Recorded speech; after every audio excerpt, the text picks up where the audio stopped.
decides that it's going to be a free into Tyrone, and they'll take whatever is going. Yeah, again, that's a very soft free. Again, just watch here again, a careless enough use of the hands that time by Donnacha O'Connor. No need to give that away. There was plenty of Cork defenders around them. As Mulligan kicks, and Mulligan puts it over the bar. 2 points for Owen Mulligan now, both of them coming from frees. So the margin once again is 6 points.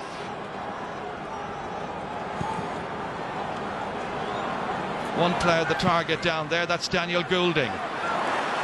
Beating Justin McMahon, laying it off beautifully towards Alan O'Connor, who's never scored in the championship. Oh, he's just put that right. First point for Alan O'Connor, and everything is going very, very sweet indeed from a Cork point of view. Even the goalpost here coming to his help, and 1-9 to 5 points.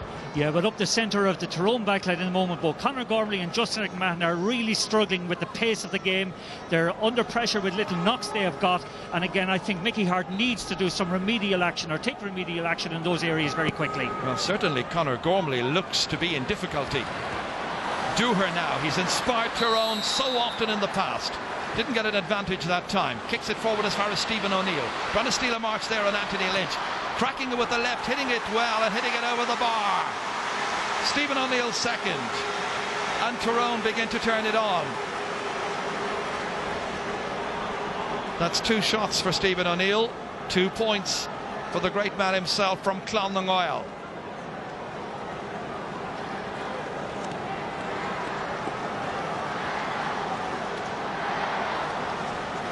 Alan Quirk to kick this one.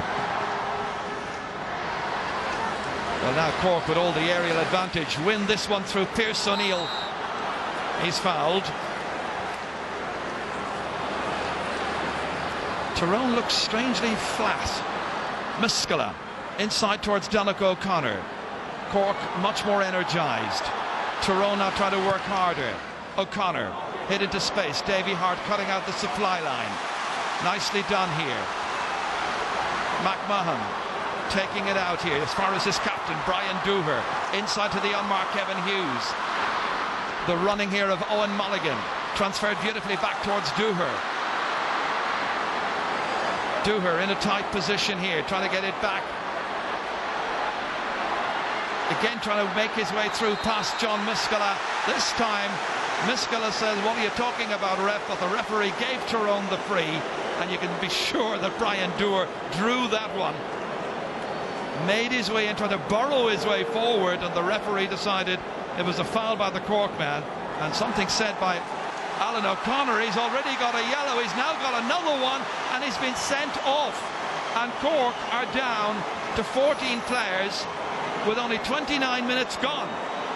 That's amazing. I don't know what that's about at all. He must have said something. Yeah, had to say something to the referee, but that's very, very harsh as far as I can see. Extremely harsh. Stephen O'Neill puts it over the bar from the free. So it's now 15 against 14, and that's going to be one of the talking points. Alan O'Connor, was it a free in the first place? Well, I didn't see it. Maybe he's booking him for that there, but again, I didn't think. Could that be the challenge? It could have been the challenge, but he didn't even really make much contact with him there. Let's just see it again here. Oh, I think that's very harsh.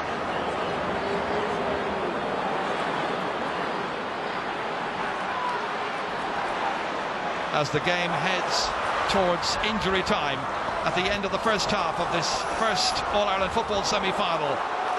It's Paul Kerrigan breaking the challenges. Got a point earlier on. This time it's held on to somehow. A great block down. Back once again, however, towards Colm O'Neill, who had the initial attempt. And look at the number of Tyrone players who are now swarming around Cork. Canty trying to get in there. Laying it back here towards Kelly. Lobbing it forward towards Daniel Goulding. Looking for another goal chance. Into the side netting, but off one of the defenders. It's gone for a 45.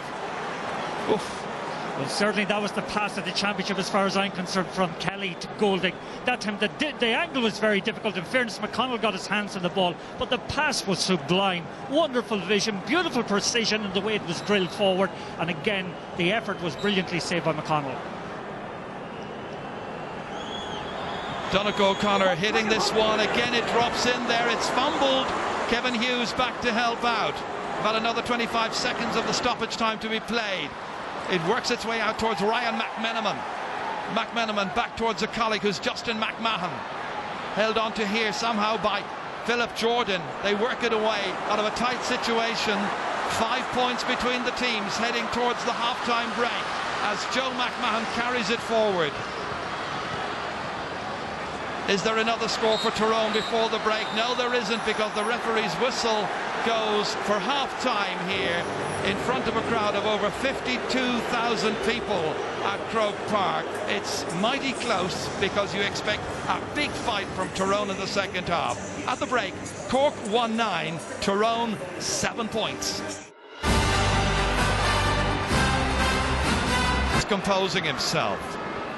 Back in as far as Justin McMahon, younger brother.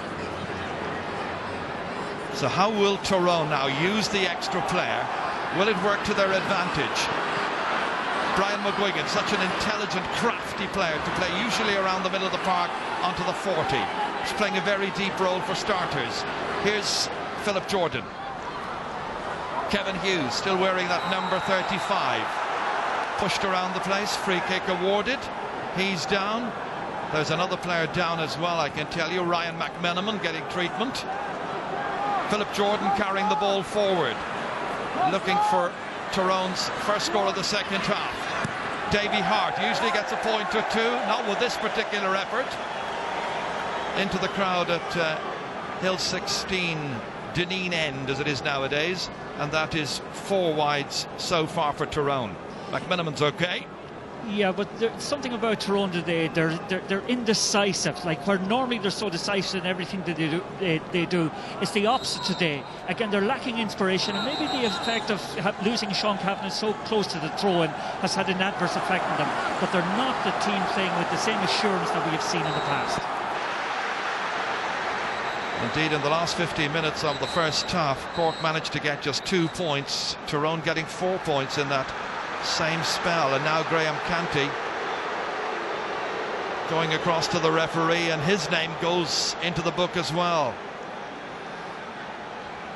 and a yellow card for that. Well, again, he brings his knees into the back of, I think it's McGinley in that case, and that's deserving of a yellow card. Well, it was the follow-up action, as you said, Martin, there that resulted in that card for the Cork captain. Davy Hart to hit this free kick. Very, very long one towards Stephen O'Neill. Haven't seen a great deal of him for a while. Now we have. Cracks a good one and puts it over the bar. Great point by Stephen O'Neill. That's 4 for the day so far. 1 of them from a free, 3 from play, and it's 1-9 to 8 points. First score of the second half comes after 5 minutes. Nicholas Murphy from that kick out, ready to try and break through the challenge of Kevin Hughes. Penrose came across as well, caught him. Free kick to Cork. It's too much start football. Well, he'll be one calm man anyway, Conor Coonahan, you can be certain.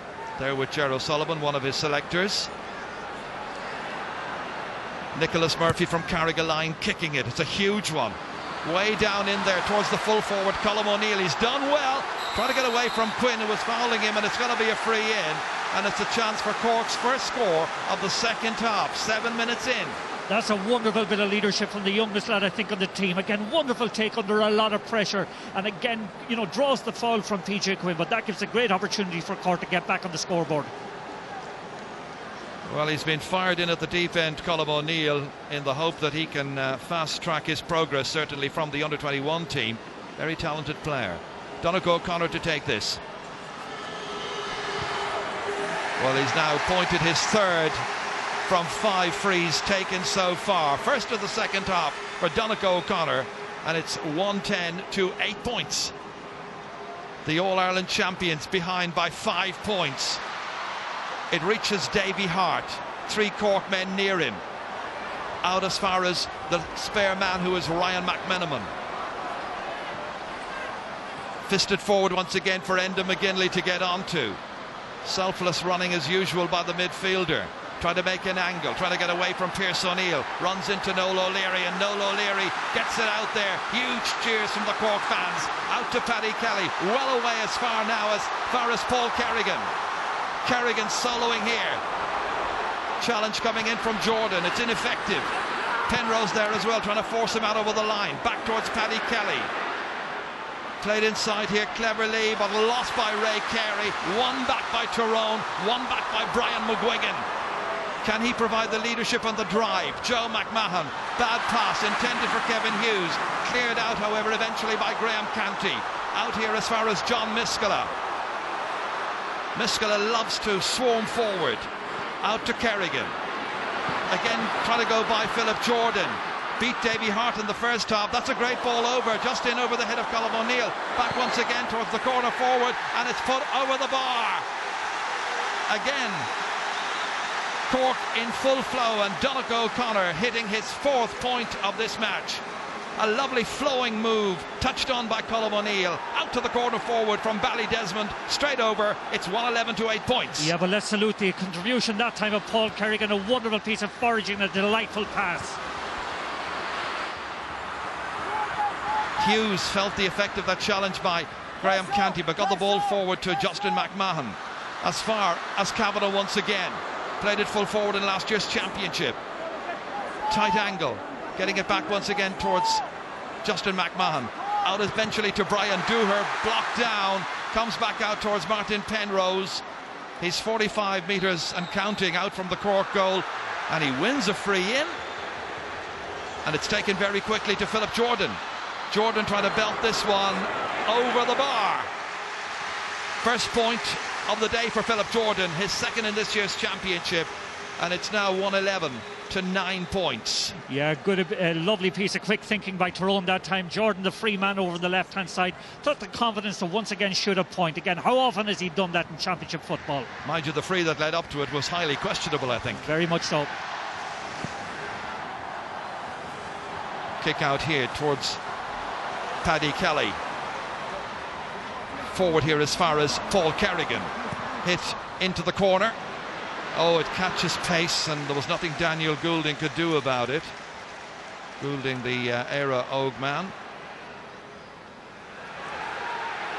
Well, they can afford to take short kick outs now, Tyrone, because they have the numerical advantage, but they make a total hash of it and present it to Cork and to Colm O'Neill, who has a chance to put it over the bar. Beautifully done. That's another for the Ballyclaw player. 3 points in this match, now down injured. Yeah, that's a bad mistake that time by PJ Quinn. Again, he tries to rectify it, you know, gets back quickly, but again, Colm O'Neill's poise has been wonderful today. Great score.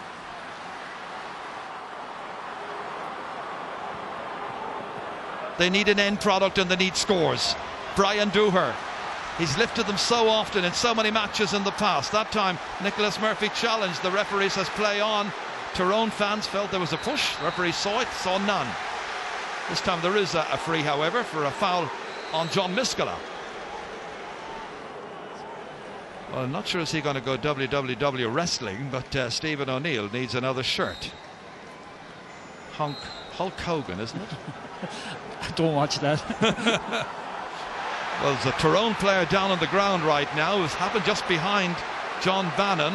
Not sure if one of his referees saw what happened. I didn't, but there is a player certainly down requiring attention. And the referee now blowing his whistle.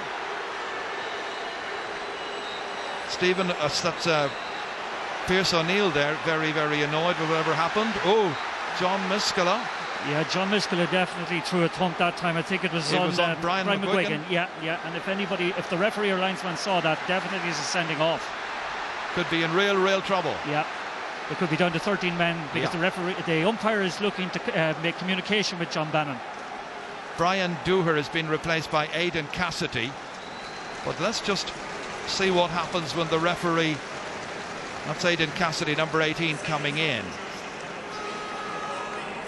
John Bannon into the middle of the field, and he's going to call across. John Miskela